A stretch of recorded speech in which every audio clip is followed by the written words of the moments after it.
morning, beloveds. I have power. Yesterday, there wasn't any rain in the forecast. And then suddenly there was.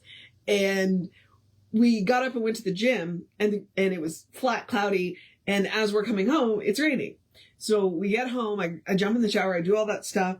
And I'm standing in front of my blender about to make my breakfast shake, my protein shake for breakfast. The power goes out the first time. And it's out for maybe a minute. And then it just proceeds to blink off and on, off and on. And then it went out for like 20 minutes.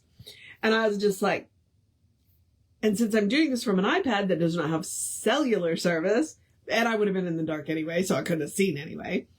I was just like, yeah. So I have electrical power.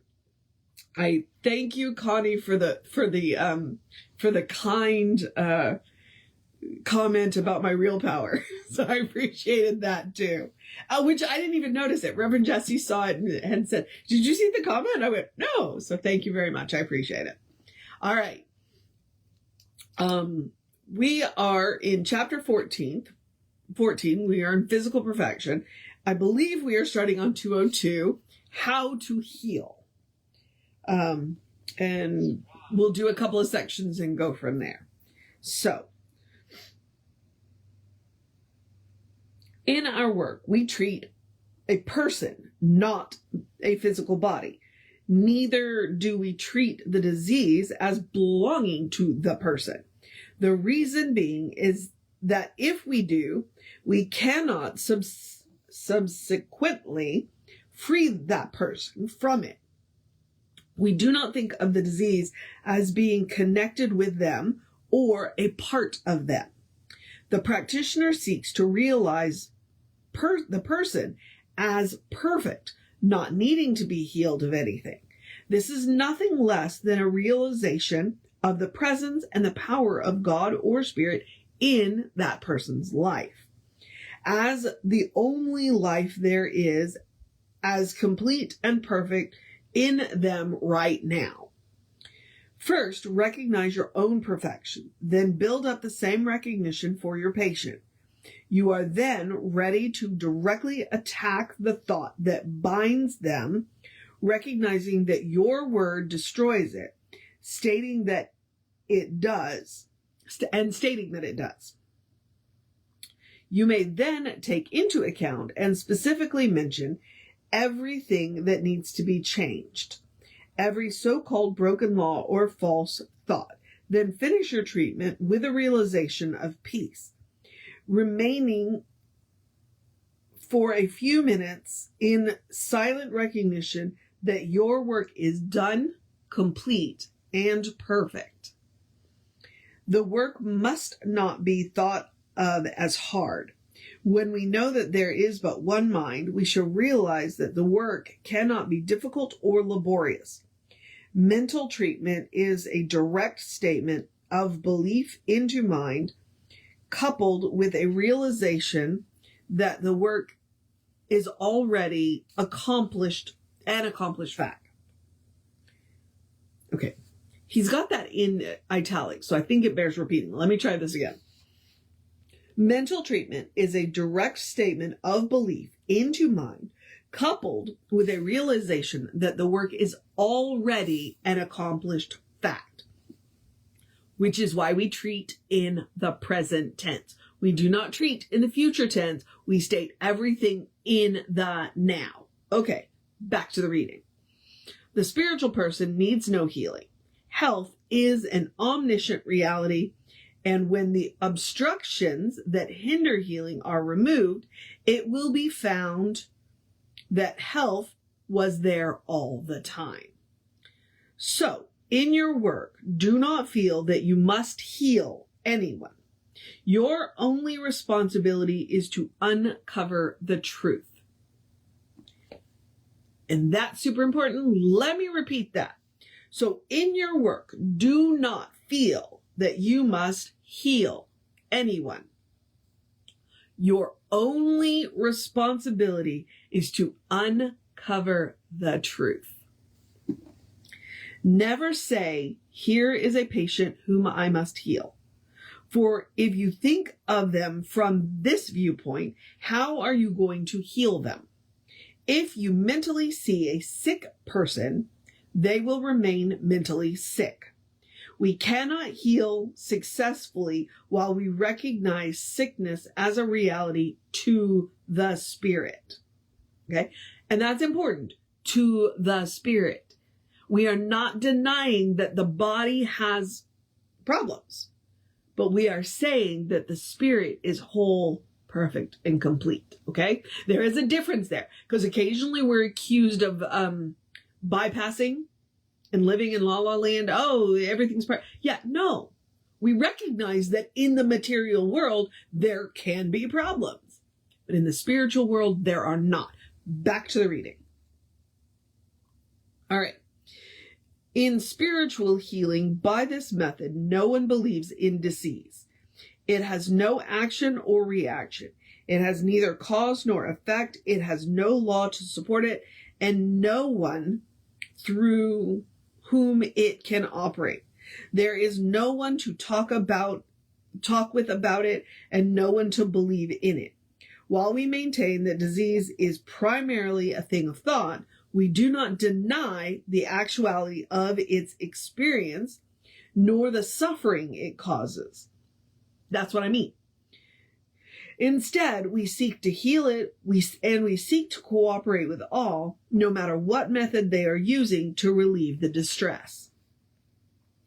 You have nothing to do with the patient's thought as a personality, for as your own thought clears, they will be helped. First, eliminate doubt and fear from your own thought.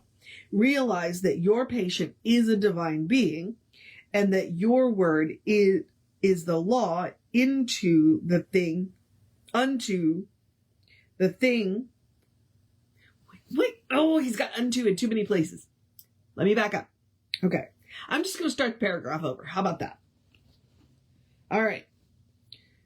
You have nothing to do with the patient's thought as a personality. For as your own thought clears, they will be helped. First, eliminate doubt and fear from your own thoughts. Realize that your patient is a divine being, and that your word is the law unto the thing unto which it is spoken. This is what gave Jesus his power, for he taught them as one having authority and not as the scribes. That was a short section, and there was a whole lot in it. All right. Next section is healing is clear thinking. Scientific mental healing is the result of clear thinking and logical reasoning, which presents itself to consciousness and is acted upon by mind. It is a systematic process of reasoning which unearths the mental cause or idea underlying the disease and presents the truth about people's being. For instance, say to yourself, God is all there is. There is only one life. When you are treating, if there is any slight point which is not clear, do not continue with the treatment. Stop at once, go back to your analysis of ultimate reality, and build your whole argument upon it in order to get a clear consciousness. Repeat, God is all. There is but one power, intelligence, and consciousness in the universe, but one presence. This one presence cannot change. There is nothing for it to change into but itself. It is changeless, and it is my life now. It is in me now. Claim that no form of race suggestion, belief in limitation, subjective idea of limitation, thought of karma, fatalism, theology, or hell, horoscope, or any other false belief has power.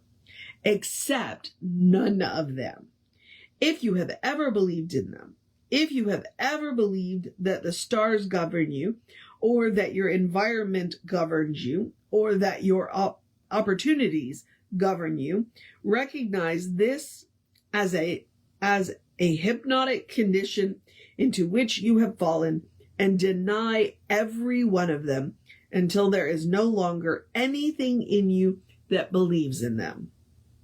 Wow. All right, Ernest.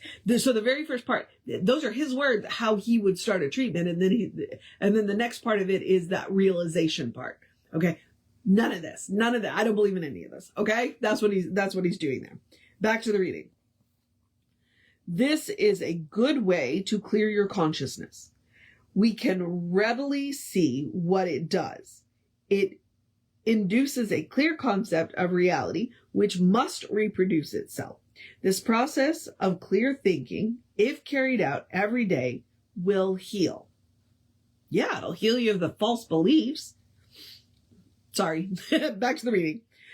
When you are giving a treatment, you are thinking. You are meeting, opposing, neutralizing, erasing, and obliterating suppression, fear, doubt, failure, morbid emotion, and sense of loss. Whatever the trouble may be, every time your thought hits fairly and squarely, it erases just as definitely as one would erase a chalk line. Such is the mystery of the appearance and the disappearance of thought. Right thought, constantly poured into consciousness, will eventually purify it. Discord might be likened to a bottle of impure water. Healing might be likened to the process of dropping pure water into the bottle, a drip at a time, until the whole is clean and pure. Someone might ask why the bottle could not be turned upside down and at once drain out all the impurities. Sometimes this happens, but not often. Meanwhile, a drop at a time will finally eliminate the impurities and produce a healing. Turning the bottle upside down and pouring it all out at once, that's called spontaneous healing. And it is possible. It is possible. There are people who do it. But most of us, we don't want to be turned upside down like that. So we do work at the drop at a time method. And that's just the way it is. And it's okay if you can do either one, whichever one works for you. If you're willing to be turned upside down and have everything dropped out at once, go for it. Go for it. All right, back to the reading. It's kind of a long section. In treating, go beyond the disease and supply a spiritual consciousness. A treatment is not complete without a great realization of life and love, of God and perfection, of truth and wisdom, of power and reality, sense the divine presence in and through the patient at all times. Whether we say that thought goes out or that it is operated upon by the principle makes little difference. That's called semantics. It is very evident that until a thought is created, there is no operation. It is evident that thinking sets causation into motion. Whether the word used heals or simply sets the law in motion really is of small import. The practitioner is in the same mind in which their patient lives. Consequently, since each is in the one mind, the patient is sick in the same medium and in a certain sense in the same mind in which the practitioner lives. And because this mind is indivisible, the practitioner can, in their own mentality, teach the thought which can reach the thought which causes the patient to be sick. Whether we say they send out a thought or that they simply realize a thought makes no difference. The simplest way is to say that the practitioner realizes within themselves, upon the one mind, through the one medium, in the one law. The practitioner realizes a certain truth for their patient within themselves. Therefore, they set the law in motion for their patient. The operation of this law may be thought of in the same way we think of the law whereby water reaches its own level by its own weight. The practitioner knows within themselves. And this self-knowingness rises into the consciousness of their patient. It is like planting a seed in the ground. The practitioner sows the seed and the creative mind produces the plant. Does the soil operate on the seed or does the seed operate on the soil? We do not know.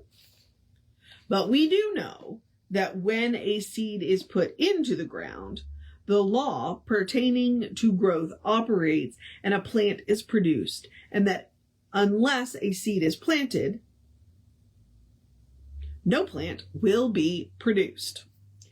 In other words, Ernest says, we don't have to know exactly how it works. All we have to know is that it works and that we have to plant the seed for it to work. Beyond that, it's semantics. So don't get caught up in the semantics. Don't get caught up in it has to be exactly the right word. It doesn't have, there are no such thing as right words. What it is right thoughts. Okay? All right. Back to the reading. In practice, we make no attempt to send thoughts to our patients. We know there is but one mind. We will say that A represents one who is sick and desires help. B represents a practitioner. B thinks into the mind. Whether we say that they are thinking within themselves or somewhere else does not matter. They are always thinking into mind because they are in mind. But one might say the patient thinks into their subjective mind. Yes. If you wish to designate it as their subjective mind, but their subjective mind is only their atmosphere in the one mind. We must understand this very clearly. Else, someday, there will be a wall between our thought and its ability to heal some person who happens to be at a physical distance. Oof. Ernest. Both the patient and the practitioner think into one common mind. Therefore, when a patient comes to a practitioner for healing, the practitioner does not try to hypnotize them or suggest anything to them. The practitioner declares the truth about the patient.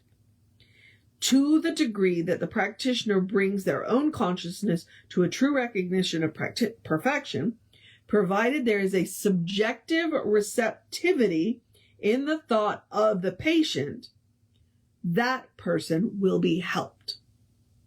Okay? Subjective receptivity is very important. It's like, don't go to a practitioner and ask for help and then not believe that you're going to be helped. Back to the reading. This practitioner does not try to hold a thought, nor to send out a thought. They simply try to convince themselves of the perfection of their patient. The practitioner does not try to make their word operate through their patient, but only attempts to know the truth of what they state. The patient must be receptive to the truth. Then the truth will heal them. The practitioner is dealing with universal law backed by omnipotent power, which is divine principle. This is what Jesus meant when he said, "Ye shall know the truth, and the truth shall make you free." Every time we think, we are thinking into a receptive plastic substance, which receives the impress of our thought. When we stop to realize how subtle thoughts are, how unconsciously we think negation, how easy it is to get down and out mentally, we shall see that each is perpetuating their own condition. This is why people go from bad to worse or from success to greater success. Only as we gradually, definitely, and intelligently take true ideas and build them into the structure of our own thought, can there come the desired reaction? In mental treatment, the practitioner deals solely with ideas and treats neither bodies nor conditions. They never manipulate, nor should they lay hands on their patient. Side note here, that is extremely important. There are laws in states about touching people. One of the things we learned in Texas is, as ministers, we can, you can touch somebody, but if you want to move that, you can't run your hand down. You need to pick your hand up and move it to the next spot. This is a different touch that's reserved for massage therapists, So it's important to know the laws in your state about touching people. So I think Ernest's prescription here about not laying hands on your patient is a good one. Because like I said, there are laws in your state governing how you can touch people. And the law governing ministers doesn't include practitioners. That's a different, so it's like, don't, so that's what he's saying. Don't touch your patient. That's not what it's about. It is in mind with the capital M. Okay. There's a little bit left. So let me get back. I stopped at the 3 dots. I stopped at the ellipsis. Okay. They do not care where the patient is when they are treating them or what they may be doing. The practitioner's work begins and ends within their own consciousness. This should be constantly borne in mind. All right. Oh, that was a lot in just 2 sections. So I'm going to stop there, especially since I just glanced at the time and I do get to go to work today. So, we will pick this up on 207 with no sensation in treatments tomorrow. There's no rain in the forecast for until next Wednesday. So I shouldn't have any power issues. I hope. All right. But I'm not joking about the touching thing. You can touch somebody and then if you wanted to do that, you don't do that. You have to pick the hand up and then touch the other shoulder. So if you are a practitioner or if you are practicing this science of mind, he says, don't lay your hands on the patient. 1, it's not necessary for science of mind healing. And 2, like I said, there are laws in the state governing how you can work with clients. Don't touch them. Okay? And I'm not saying don't hug them. That's a different situation. But in the process of doing this healing, don't put your hands on them. For the 2 reasons, the 2 main reasons. All right? Yeah. Because after I do a good treatment, I always hug, whoever I'm working with. That's a different situation. Okay. But during the treatment, nope. Yep. It is all in the mind. It is all in the mind. And I'm tapping my head and it's not even in here. It's in the mind, not my mind, the mind. All right. So I'm going to get into, I'm going to do the basic housekeeping. I'm going to remind you that we are Creative Life Spiritual Center, Creative Life Spark on the social medias that we are on. I'm the Running Rev Ryan on the social medias that I am on. I encourage you because it's an easy way to support us. Go subscribe, share, follow, do all that stuff. Because it bumps us in the algorithms and we think we have good stuff to say. All right. I also want to remind you, if you want to know about the center, there's 2 ways. 1, creativelife.org is our website and the website is up.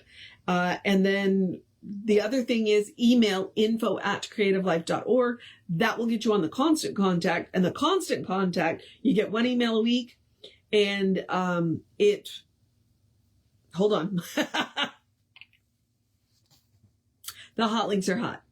So now I'm going to encourage you to have a great day, a wondrous day, a fantastic day, a magical day, an enchanted day, a wonderful day, an awesome day, an amazing day, a powerful day, a bright day, a full of light day, a bright and sunny day, a get some stuff done day, a start wrapping up your week day, a there's a whole lot going on day, a rest day, a call a friend day, a go to dinner with a friend day, a good day, and if that is too much pressure, oh, hug a fur baby friend, hug a fur baby day. If that is too much pressure, simply have a day. You are enough, just as you are. You are a beloved expression of the divine. You are a brilliant light, a divine spark. You are spirit in motion. You are God in action. Or as Reverend Jesse likes to say, you are a godling. All right, beloveds. Reverend David should be on around 5 p.m. with you. I will be back with you around 9 a.m. tomorrow. Take care of yourself. Know that you are loved. And I will see you next time.